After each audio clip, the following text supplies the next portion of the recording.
बिस्मिल्लाहिर्रहमानिर्रहीम। आयरलैंड की टीम का लोगो खिलाफत उस्मानिया का लोगो क्यों है?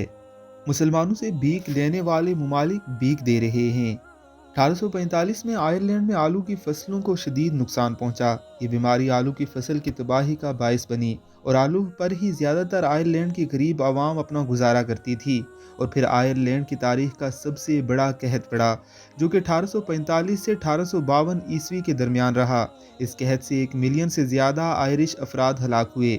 आयरलैंड की आबादी मौत या हिजरत के नतीजे में आबादी के तकरीबन 1/4 कम हो गई।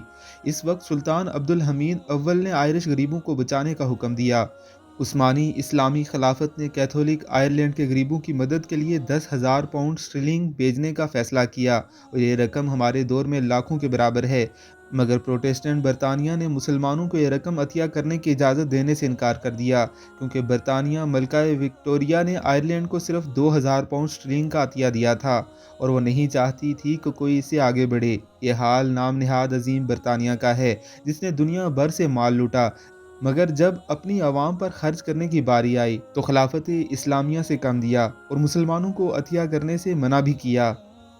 10,000 रकम से खरीदी हुई अजनास और ताम को इस्लामी रिलीफ के जरिए खुफिया तौर पर आयरलैंड भिजवाया गया। बरतानियों को इसका इल्म न हुआ, इसलिए ऑपरेशन खुफिया था। चुनाचा इस्लामी बहरिया का सफ़र खिलाफत के दारुल हुकूमत इस्तंबुल से एक इस्लामी इमदादी ऑपरेशन में आयरलैंड की तरफ रवाना हुआ, लेकिन बरतानी बहरिया को इसका इल्म था, इसलिए उसने इस्लामी बहरी जहाज़ों का रास्ता रोका और उन्हें बंदरगाह पर लंगर अंदोज होने से रोकने की कोशिश की। लेकिन खिलाफत उस्मानिया का बहरिया अंधेरे का फ़ायदा उठाकर खुफिया तौर पर एक छोटी आयरिश बंदरगाह ड्रोगेडा में लंगर अंदाज होने में कामयाब रहा।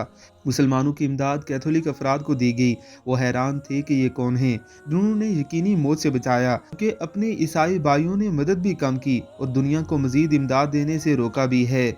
इस वक्त से आज तक आयरलैंड तुर्कियों का एहसानमंद है। इसी वजह से उस्मानी रियासत की हमायत के जवाब में फुटबॉल के आयरिश क्लब द्रोगेडा यूनाइटेड ने खिलाफत उस्मानिया के निशान को अपनाया, जिसमें हलाल और सितारा शामिल है। ये क्लब अब भी आयरिश प्रीमियर लीग खेलता है। इस क्लब का लोगो आज भी खिलाफत उस्मानिया की एहसानमंदी का शुक्र अदा करता है। खिलाफत इस्लामिया का यही एहसान था कि वो ना सिर्फ अपनों बल्कि गैरों को भी आफात व बलियात में इमदाद फराहम करती थी।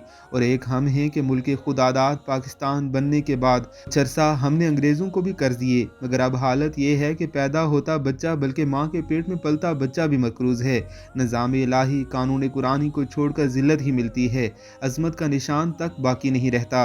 अब हालत ये है कि अक़वाम आलम से भीख मांगने के सिवा कोई राह सूझती नहीं, और डीठ बनकर भीख मांगने को मजबूरी कह देते हैं। ये लोग तारीख़ इस्लामी की अजमत और हैबत जानते, मरने को भीख मांगने पर तरजीह देते। ज़माने ने करवट बदली, भीख लेने वाले भीख दे रहे हैं, और जो भीख दिया करते थे सारी कौम को बेच कर भीख मांग रहे हैं। अल्लाह रब्बुल इज़्ज़त की पनाह।